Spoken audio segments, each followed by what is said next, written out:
Chers amis, bonjour, et nous nous retrouvons donc pour la paracha de Matot Maaseh, d'après les enseignements du Rav Noam Perel. Alors nous commençons du verset Vayavo bnei Gad uvnei Reuven vayomru el Moshe vel Eleazar haKohen velinsiei ha'eda lemor Atarot v'divon v'yazer v'nimra v'cheshbon v'el'aleh u'sevam u'vnevo u've'on ha'aretz asher hika Adonai lifnei adat Yisrael eretz mikneh hi ve'lavadecha mikneh. Donc arrivent deux tribus d'Israël, la tribu de Gad et la tribu de Reuven. Je rappelle qu'on est à la fin de l'épopée du désert, on est juste avant d'entrer en Israël. Et deux tribus viennent chez Moshe et disent nous avons conquis maintenant le pays de Sichon et de Og, Atarot, Divon. Ils donnent une liste de villes et c'est un endroit qui est propice au pâturage et nous avons beaucoup de troupeaux. Donc s'il te plaît, Imatsanu chen benecha, donne-nous cette terre-là comme en héritage, et nous préférons ne pas traverser le Jourdain, ne pas rentrer en Eretz Israël, et s'installer ici. Nous allons construire ici des enclos pour nos troupeaux et des villes pour nos enfants. Alors, c'est quoi ça? On est sorti d'Égypte il y a 40 ans, on veut rentrer en Eretz Israël, et voilà que deux tribus s'arrêtent en route. Alors, c'est aussi Eretz Israël, mais c'est Eretz Israël qui a une kedusha moindre, une moindre de sainteté à l'est du Jourdain. Et voilà ce que dit le Midrash. Et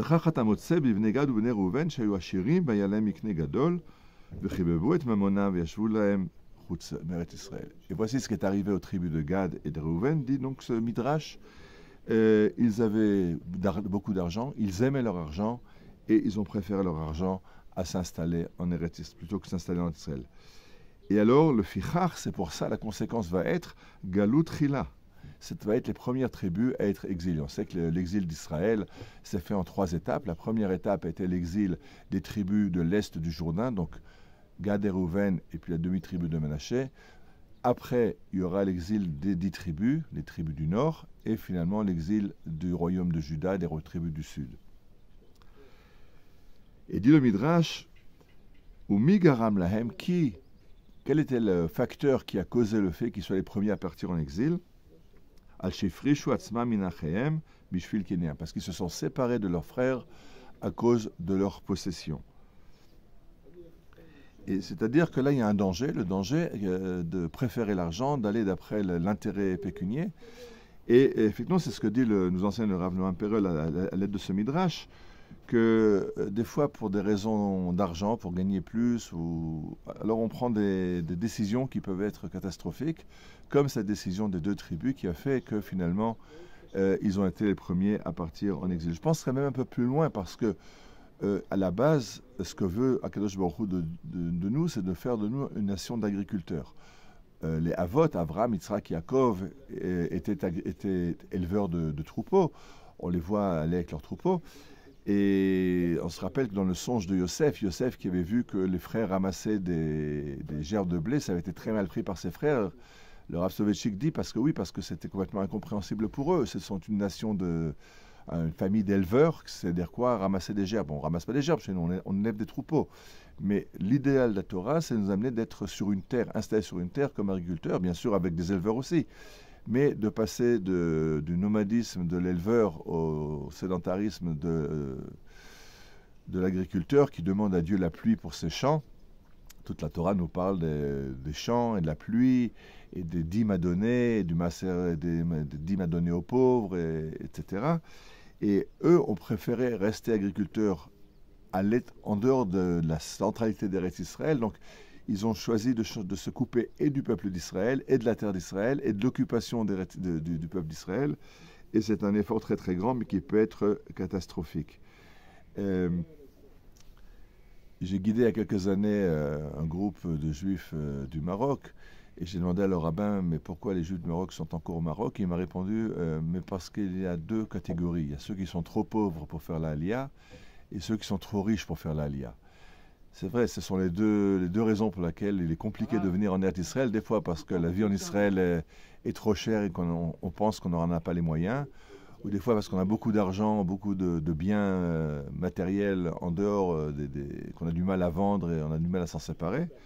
La réponse est qu'Akadosh Baruch Hu fait vivre tout le monde, même en Eretz Israël aujourd'hui, même dans l'État d'Israël aujourd'hui, il y a des pauvres, il y a des riches.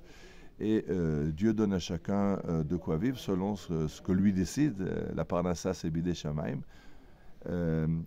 Et ça me rappelle toujours cette magnifique chanson que chantait le Rav Shlomo Karleuber. C'était une des chansons qui revenait le plus chez lui. ובאו העובדים בארץ האשור והנידחים בארץ מצרים. C'est la prophétie du prophète Ovadia qui raconte que Dieu sonnera le grand chauffard et reviendront ceux qui sont perdus au pays d'Achour, en Assyrie, Vanidachim Eretz Mitzrayim, ceux qui ont été repoussés, refoulés en Égypte. Mais Chazal explique que c'est quoi Eretz Achour, Eretz Mitzrayim. Achour, c'est le même mot que Osher, c'est la richesse, que le bonheur. Pardon, la richesse, c'est Osher avec un Aïn, mais Achour, c'est le bonheur. Et Mitzrayim, c'est Metzarim, c'est la difficulté, c'est ce qui est étroit. Tsara, c'est la douleur. On a l'époque que nous vivons actuellement entre Shiva Asar, Tammuz et Tisha B'Av, on l'appelle Ben HaMetzarim, entre les portes étroites. Et donc il y a effectivement deux problèmes qui nous guettent. Un, c'est le problème de la richesse, et l'autre, c'est le problème de la pauvreté. Dans les deux extrêmes, on a du mal. Alors dit ce verset d'Ovadia, il y a des Juifs qui sont dans les pays de la richesse, le bonheur. Il fait bon, heureux comme Dieu en France, comme disaient nos ancêtres, ou alors ceux qui souffrent dans les pogroms ou dans les pays où ils sont persécutés. Et ce sont en fait les deux composantes, les deux facteurs qui font qu'un Juif ne rentre pas en Eretz Israël, ou parce qu'il ne peut pas, ou parce qu'il ne veut pas. Et déjà, avant qu'on rentre en Israël, la Torah nous a déjà prévenu, faites gaffe, il y a eu un essai de 2 tribus de faire ça, et ça a très mal fini. Donc on espère avoir ce mérite d'être en Eretz Israël, dans le centre d'Eretz Israël, dans la Kedusha d'Eretz Israël, et on espère que on peut continuer, et le matin à la prière, on demande à Kadosh Baruch Hu, Al Tevinu lo lidei nisayon velo lidei bizayon. Ne nous teste pas de façon à ce que nous ne soyons pas en situation d'échec.